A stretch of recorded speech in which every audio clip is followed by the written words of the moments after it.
પણ ફૂલ બનાવવાવાળા. કાંટા એટલે દુઃખ દેવાવાળી આત્મા, એને પણ સુખ દેવાવાળા બનાવે છે.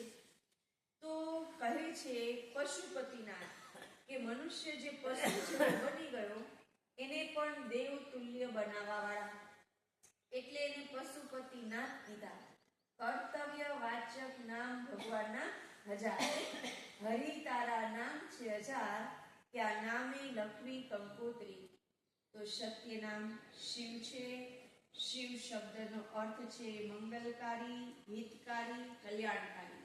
સદાશિવ, સદા સર્વદા સર્વનું કલ્યાણ કરવા વાળા.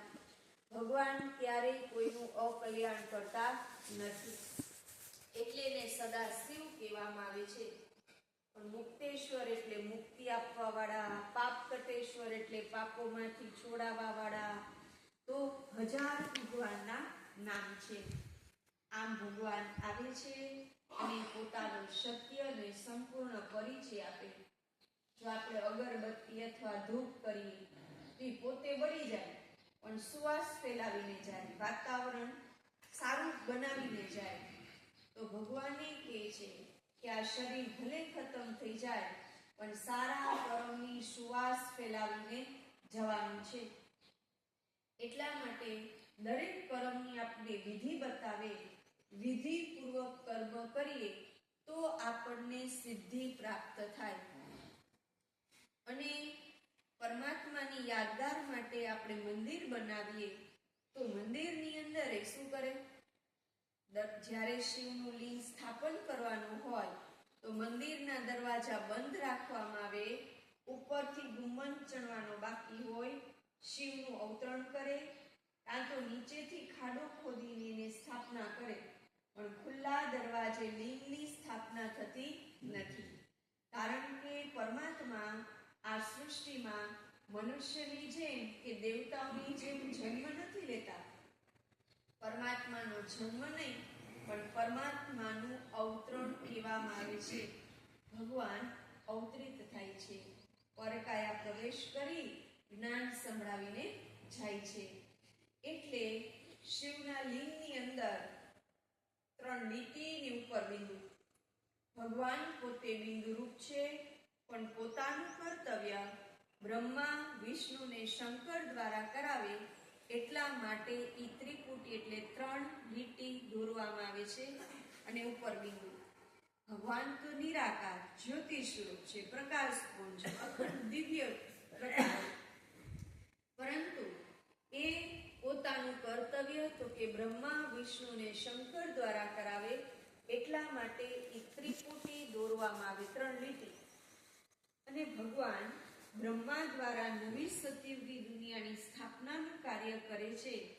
તો બ્રહ્મા એક જ એવા દેવતા છે જેને વૃદ્ધ બતાવે, બીજા કોઈ દેવતાઓને વૃદ્ધ બતાવતા નથી. કારણ કે ભગવાન જ્યારે આ સૃષ્ટિ ઉપર આવે છે ત્યારે આપણા જ જેવા સાધારણ વૃદ્ધ અનુભવી તનનો આધાર લે છે અને એના મુખ દ્વારા જ્ઞાન ગંગાને વહેતી કરે છે. તો એ ભગીરથનું નામ બ્રહ્મા રાખવામાં આવે છે. તો અને આપણે એવું કહીએ છીએ કે બ્રહ્માના મુખેથી બ્રાહ્મણોનો જન્મ થયો.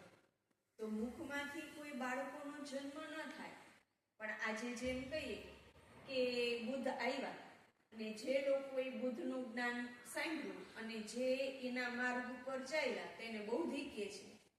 એમ ક્રાઇસ્ટ આવ્યા અને એને જે જ્ઞાનનો પ્રચાર કર્યો અને એ માર્ગ ઉપર ચાલે એને ક્રિશ્ચન કહે છે. તો કઈ ક્રાઇસ્ટના મુખમાંથી ક્રિશ્ચનો નીકળ્યા કે બુદ્ધના મુખમાંથી એને બૌદ્ધિ નીકળ્યા, એવું નથી. એમ પરમાત્મા શિવ બ્રહ્મા મુખ દ્વારા જ્ઞાન આપે છે અને એના માર્ગ ઉપર ચાલે છે, એને બ્રાહ્મણ કહેવામાં આવે.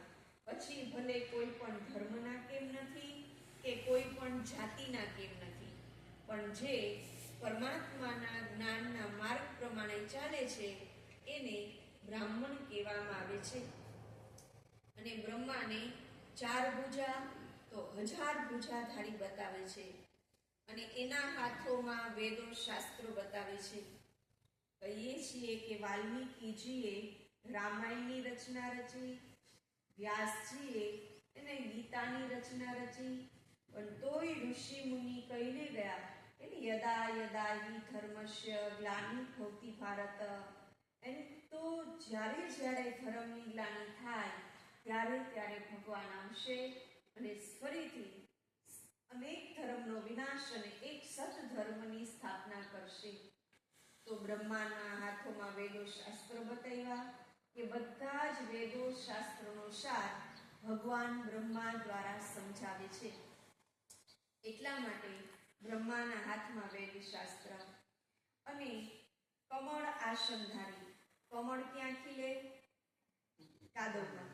પણ કમળમાં કાદવ હોય નહીં. એમ આ કળિયુગી દુનિયા કેવી છે? કાદવ જેવી.